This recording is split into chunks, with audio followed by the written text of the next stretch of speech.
Dumako ho tayo pang ilan na. Ito ang sinisigaw. No, yung mga DDSO, mga kababayan. Ano sabi nila? Nako, tingnan mo si Bongbong Marcos, hindi inimbita ng presidente ng Amerika, mga kababayan. Ibig sabihin daw ho, mga bossing, walang tiwala si Donald Trump sa ating Pangulo, mga kababayan. Mas maigi pa daw po yung isang DDS na kakampi nila, inimbita, mga bossing. Ambassador yata yun kung hindi ako nagkakamali. No? Yun yung pakalat ngayon ng mga DDS. Walang tiwala si Donald Trump kay PBBM. Nakita ho namin yung balita, mga bossing. Kung sisimplihan mo lang at aayusin mo ang pag-intindi at gagamitan ha, take note, gagamitan po. Sabi ko nga sa inyo, no? Pagka gusto mong maging DDS, napakasimple po ng requirements dyan. Huwag paganahin ang TAKU. Huwag gamitin ang utak. So siguro, nung nagbabasa ho sila, nung mga balita, ganun ang ginawa nila. Dahil po yun yung requirement sa kanila.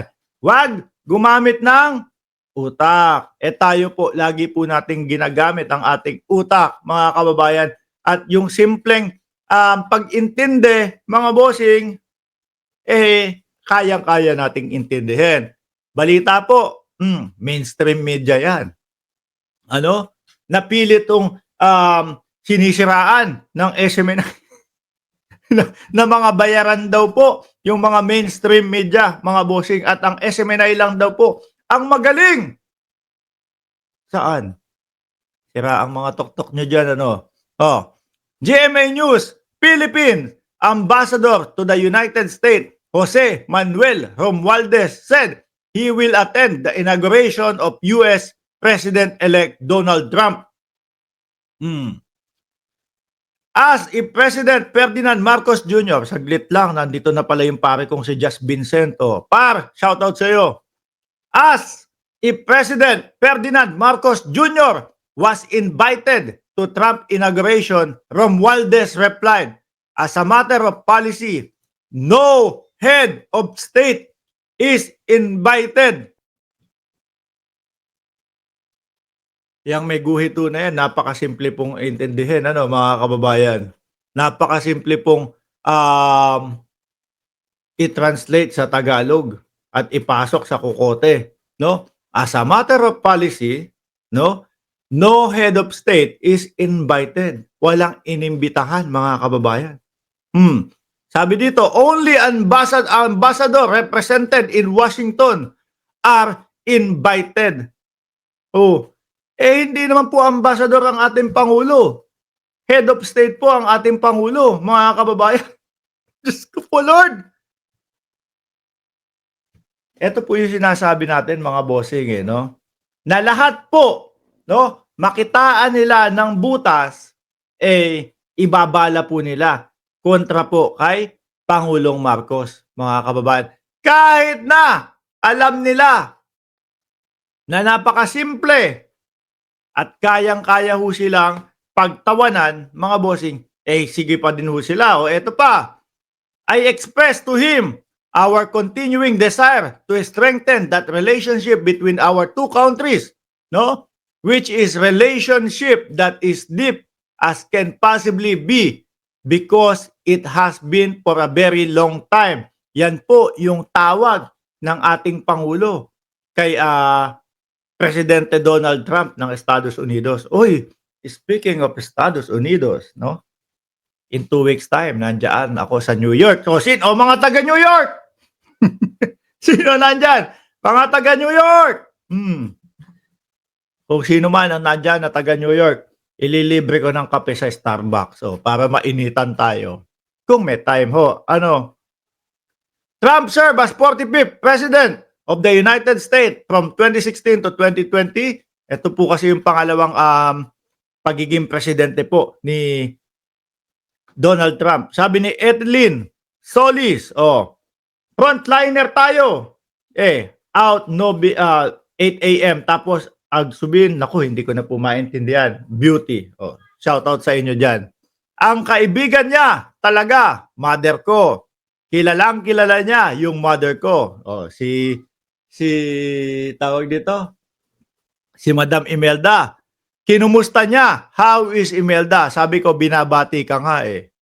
Maigi ho at talagang magkaibigan ang dalawang presidente, si Donald Trump ho at ang ating Pangulo. At take note mga bossing meron pong mga pictures nung panahon na ang Pangulo po ay dating Pangulong Marcos Sr., mga kababayan, na talagang best friend, hindi naman best friend, siguro magkapatid, magkaibigan po sila, mga bossing. Hindi kagaya ho nung kay Bato de la Rosa, mga boss, na sinasabi ni Tobats, naku, I congratulate my friend.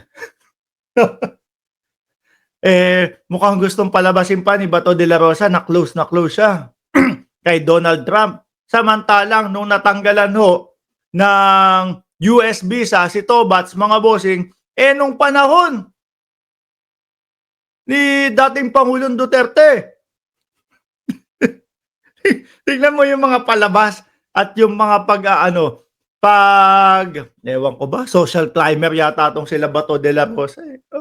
Kaya kayong mga DDS, kahit ano ibala nyo, no, wala, sablay lahat eh. Gusto nyo siraan, gusto nyo sabihin, tignan mo si Bongbong Marcos, hindi inimbita ni Donald Trump. Samantalang ang katotohanan naman po, mga bossing, ayan ang nakasulat. As a matter of polisiya, walang head of state ang imbitado. Di ba, Beauty, Etlyn Solis, Just Vincent, at M. Suzuki, Estepa Pham, Brad Mark, lakay ka ba? I'm following your blog. Salamat po. Vaniche Narceles, a call in the middle of your blog. Cool. Pasensya na ho. Pasensya na ho. Kailangan nating sagutin no? Yun po ang pinaka-main na pinagkukuhanan natin ng pangkain sa araw-araw, mga bossing. Yung aming negosyong maliit ho. Anyway, saan na tayo? Halatang halata pa rin ang Filipino accent ni Parmark. Araw-araw naman Tagalog kami magsalita dito sa loob ng bahay. No? Yung Filipino accent na F tsaka P na lagi sinasabi. Si Mark, yung F ang basa sa FP. Sabi ko sa sarili ko, dito naman, hindi naman nila Alam nyo ho, pinaka nakakatakot mag-Ingles sa Pilipinas ho, mga bossing. Dito po sa aming kinaroroonan, miski po sa Amerika, hindi ka matatakot mag-English Mali-mali ka man mag-English, basta naintindihan nila kung ano yung gusto mo sabihin. Wala na yun, okay na yun. No? Sa Pilipinas, mag-type ka lang, maglagay ka lang sa social media mo. Nagkamali ka lang ng is o yung paggamit ng is o R, ay nako, babatikusin ka na po nila. Bossing. No?